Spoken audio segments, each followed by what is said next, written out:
Hi there. Welcome to From Mild to Wild and everything in between. My name is George Villaro. We're going to be beginning today putting this engine together. Now I'm assuming that you've got your block back from the machine shop and you've had all your machine work done to it. Now what you're going to do is you're going to take and file fit your piston rings to fit your block. What you're going to get when you get your rings and your pistons, you're going to get instructions in there. What they're going to tell you is how to, or what gap to use on the rings. Now, if you're using the hyper-eutectic rings, you've got to go by their dimensions to do this end gap. Forget what the ring manufacturer says, and I'm going to give you some formulas to go along with that. They'll send you a sheet of paper with it, and it'll come on, and it's a street normally aspirated type of motor, drag or street on gasoline. What I'm going to show you is the street or drag race on gasoline type fuel. These are the rings.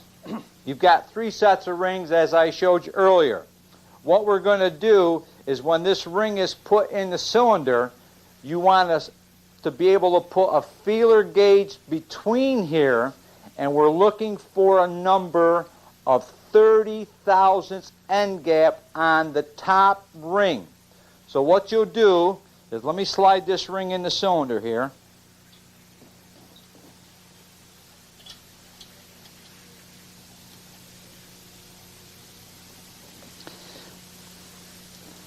Now there's a couple ways. What I've done here, I've taken another piston and put the ring in the top groove. See right here? Now, I want to get this ring that I'm going to file in square in that cylinder bore.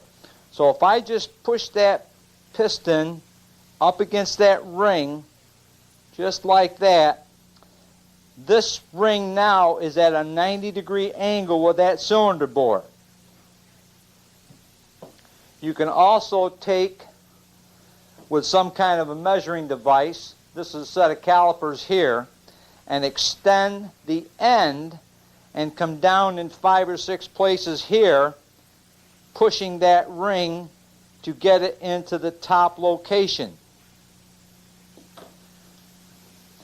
This ring, and I'm going to show you, you could buy these rings in standard and 5 thousandths over. These particular rings are standard because we're opening up the gap so much.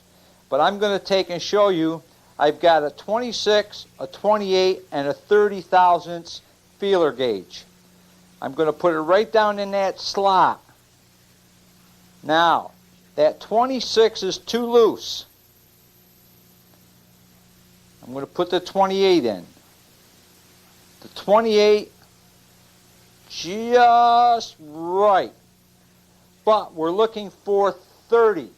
30 won't go in there. Now what you're going to do, take the ring back out. You're going to come over here and file fit them. You could do this by hand. If you can file square by putting it on the table with a regular file, that would be fine. I've got a little hand-held grinder here, and you do nothing more than to put the ring in, pinch it together, and it's got a crank on it with a wheel. I just crank that wheel, and you'll hear it. It's actually filing off the insides of both sides of this ring. Now, you may have to go back and forth 4, 5, or 6 times. I generally, when I start using the machine, I'll hold the same amount of pressure pinching the ring together and spin the handle 5 times. Then go back and take another measurement and see how much is taken out. Because rings are of different hardnesses, you may have some rings that'll take you 30, 40, 50 cranks. You may have other rings that within 10 or 15 cranks you've filed off enough. Now, once you've got the top ring filed, you're going to have, and that's where we talked earlier about using your fingers. You go over here and you take a small file, a very fine file, and just file all the edges. Top, bottom, inside, and out. Now be careful when you're filing the front face of it. Be very gentle because you could nick this facing, and that's what's going to make that seal when it gets into the motor. What you're trying to do is when this engine is cold, you're actually setting it at a 30 thousandths end gap. Once it gets up to operating temperature, this gap will actually close. It will be 0. You're trying to keep all your compression in that cylinder. So if you've got a gap of 1, 2, 3, or 10 thousandths, you're going to get blow-by on this ring. That's why you go in there and you pay close attention to file fitting them, because once it's up to operating temperature, you've got a complete 360-degree seal, and the ends are just barely touching. You can't have them butting against each other because that will ruin the ring. Now, I've got to take another 2 thousandths off the top of this ring, which I would use. I would go back into the hand cutter and cut it. But after, let's say we've got this cut, take your file, make sure you've filed all your edges. Now take a little whetstone. Most of you people have sharpened your pocket knife on this stone. And just file all your corners, going back with your finger and feeling to make sure that there's no sharp edges. Yeah, that's good. There's no sharp edges on this ring. This is an older ring which we used, and that's why it's at a 28 thousandths gap, because we did run 28 thousandths and they did butt. So you've got to bring them out to the 30 thousandths gap. The piston manufacturer will tell you that. If you have a question, call him. He'll verify what I'm telling you. Now here's the second ring. We briefly talked about them in the first couple of series. Actually, I went through and talked about crank rods and pistons just to kind of get you familiar with what pieces are available and perhaps what pieces you should be using for your particular application.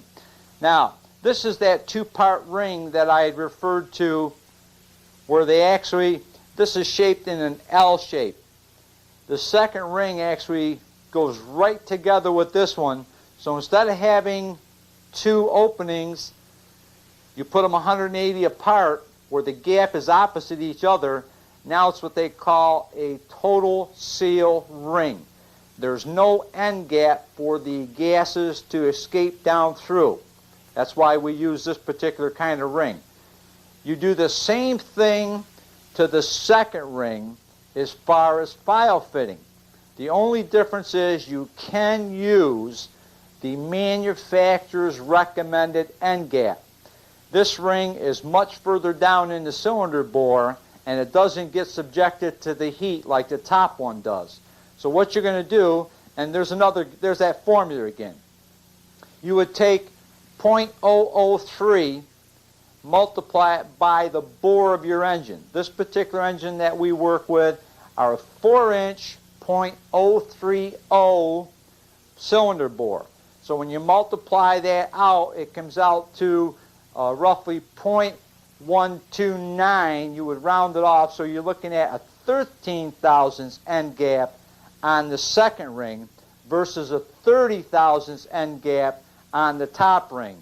And believe me when I tell you, when they're subjected to heat, that end will close up and be at a 0 gap. Now what I found, you could do one of 2 things. I've got an old piston here that I use as just to set that ring in place. I've got the second ring. I've taken the first ring out of here. I put the second ring in. This here, you come down on your cylinder, put your second ring in, and if you press on it, you're going to see how much further down you're going to be putting that second ring in. That's just for keeping it square in the cylinder bore. Showed you how to do the top ring. The formula for figuring out the top ring is 0.004 times your bore, which is 4.030. Because we run a long rod motor, in other words, your stock Chevy rod is a 5.7-inch long rod. We run a 6-inch rod because it not only does the motor last longer, but it gives you better mid and top range horsepower. Consequently, when they move when the rod is that long, the wrist pin has to be moved up into the piston some more. So you'll have to go in and take about 60 thousandths off of your oil ring. You'll see that as we get into it. There is a tool available to put the rings on and off. That's all it does is catch it like that, and I've done it for years without the tool. Just take your two thumbs and put the piston in on the bench and force it apart. But this handy little tool, you can see it opens and closes it for you. After you've put a set of rings on 8 pistons, you've got 3 of each, your thumbs will definitely be sore.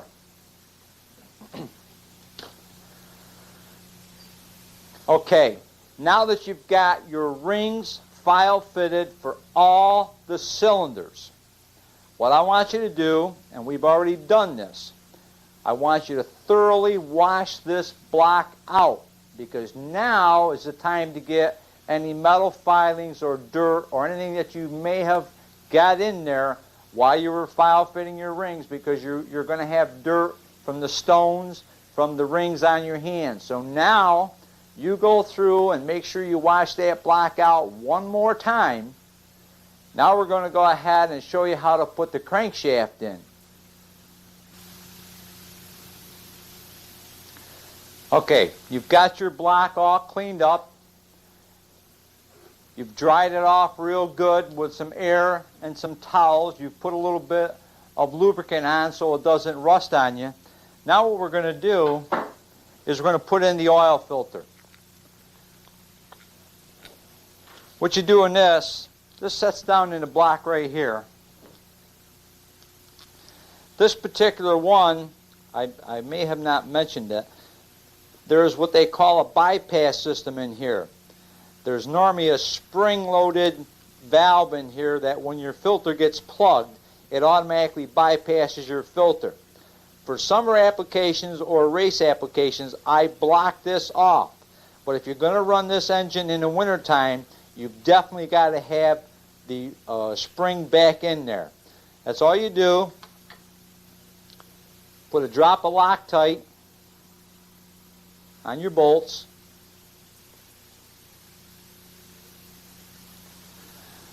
Now you've normally got about 20 minutes to work with this Loctite. You'll be seeing us use it some more as we go through the engine. What it does is it's actually like a lock washer. Once you've put the Loctite on, it keeps the bolts from vibrating loose at a later date.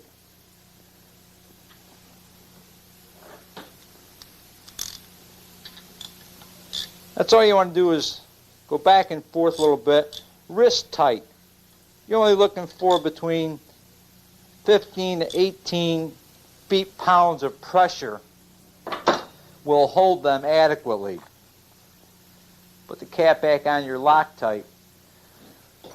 Now I want to get into, I've already put the studs in this motor. You may be running, or with your particular stock setup, you may be looking at a nut and bolt type of situation like this. See the head on this? All right, these are the stock units which are acceptable. I like the stud kits. That's what these are. If I put this bolt up alongside of here, you can see there's no nut on the top of it to torque it down. You put the nuts on after, but these will give you a much better torque, clamping force, in other words, than your nut and bolt type of assembly. Now, the first thing you want to do, whatever Moly Lube, whatever set of bolts you have bought, they're going to give you Moly Lube that goes along with them. It's nothing more than a black paste. Put a generous amount on there. Now, what I've done, I've taken a small screwdriver right here, and I've already put some down inside of the hole. Now what you're going to do is thread that bolt down through there. You want to get this lubricant, and you only have to go finger tight. You want to get this lubricant on all the mating surfaces. You definitely don't want metal to metal. Now you end up with a little bit there. Just take it off the bottom there and put it on the sides. Now screw it back in. And these only have to go wrist tight. But you see how easy they go down?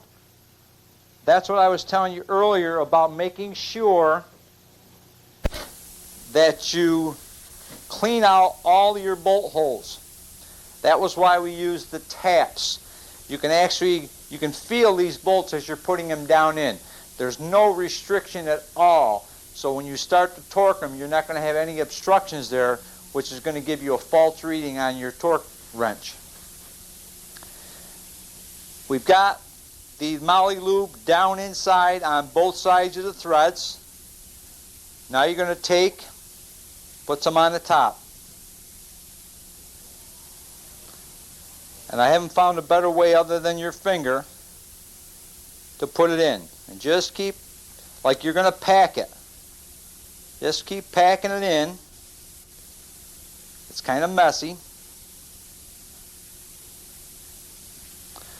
You definitely want to put a good lubricant, they call this a Moly Lube, on all your mating surfaces, or else you're going to scratch or gall, is what they call it, all your metal. And that'll definitely give you a false reading. I've gone ahead and done all the rest. I just wanted to show you on these front two how to do it. Now, this Moly Lube is for all your mating surfaces when it comes to nuts and bolts. I'm going to show you, and I think I'd indicated to you on the last program, this red assembly lube. I'm going to show it to you again.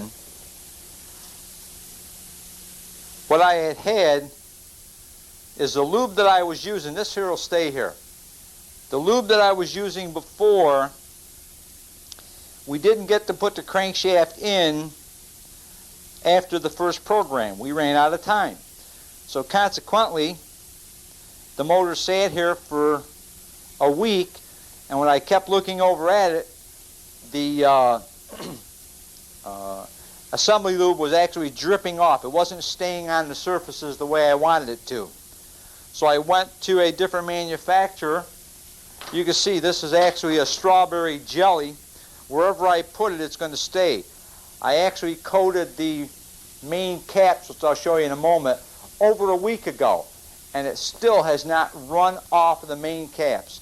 So that's why I prefer a lubricant like this, because you're going to see as we go along, we're going to turn this motor over 10, 20, 30 times by the time we get the pistons in, the cam in, and things of this nature. So I want to make sure that I've got a good grade of lubricant so I'm not scuffing any of my mating surfaces. Now I'm going to put the block upright. Now this particular crank, I showed you 3 different crankshafts. This particular crankshaft is not the lightest, it's 52 pounds, but it's not as heavy as the stock crankshaft.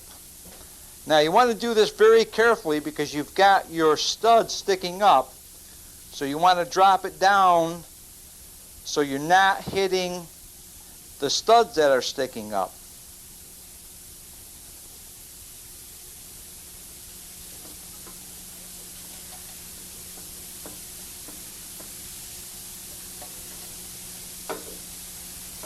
There we go. They get caught just a hair. Now what you're going to do, you can check. I've got a dial indicator on a magnet here. You can check if you hadn't done any machine work to your crankshaft. Normally your machine shop will do this for you. They'll check to make sure that the crankshaft is not bent. It's a simple procedure.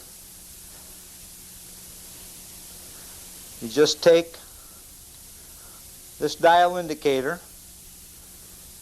and you put it down on the center journal like that. Okay, I've zeroed the gauge out. Now make your 360 rotation, watching how much the needle moves off of zero. What you're looking for, acceptable would be a 1/2 thousandths out. This one here, being a new crank, is perfect. But that's how you would check to make sure that your crankshaft is not bent.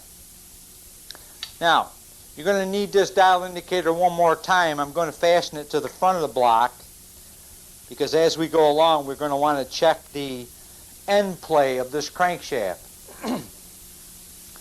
Now,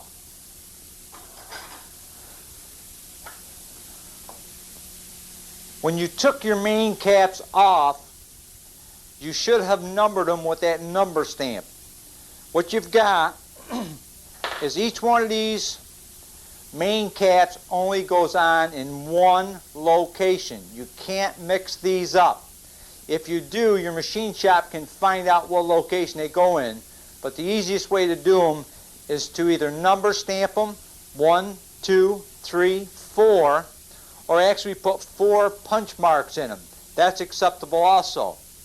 Now what you've got, just like before, you want to take that rat tail file and run your file right down through the holes here, because you're going to find that right up on this upper edge, as you tighten your nuts each time, will put a little burr.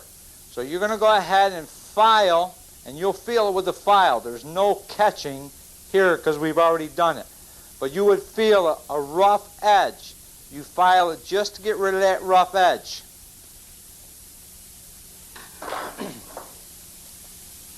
Here's that flat file. Check all your square surfaces here.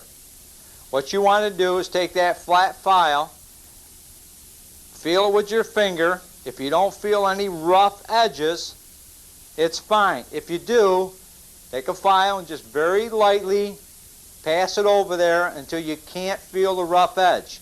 Your finger is your best choice for trying to feel that. Same here. Put your Moly lube, your assembly lube in here. That's that red jelly. Fill this up. Now, you've got an arrow. Each one of these has got an arrow which faces forward. Forward of the motor. Now, this is number 1. I'm going to just put it over the studs right there. Because this is a 4-bolt main, my 2nd, 3rd, and 4th have got 4 holes in it. You may have a 2-bolt main where you're not going to have the outside 2 holes. There again, watch your arrow, put your lube on the inside, make sure you've checked for any frays. If so, file them. Put the second one on. Okay, you've got your main caps on. Next thing you're going to do is take your Moly lube, put your flat washer on, put some Moly lube on both sides of your flat washer, put some Moly lube down in the threads, right there, put it on. Now you can see that's kind of a messy job there, but this is very important. Now go ahead, put the Moly Lube on all your surfaces, and we're going to show you how to torque this next week.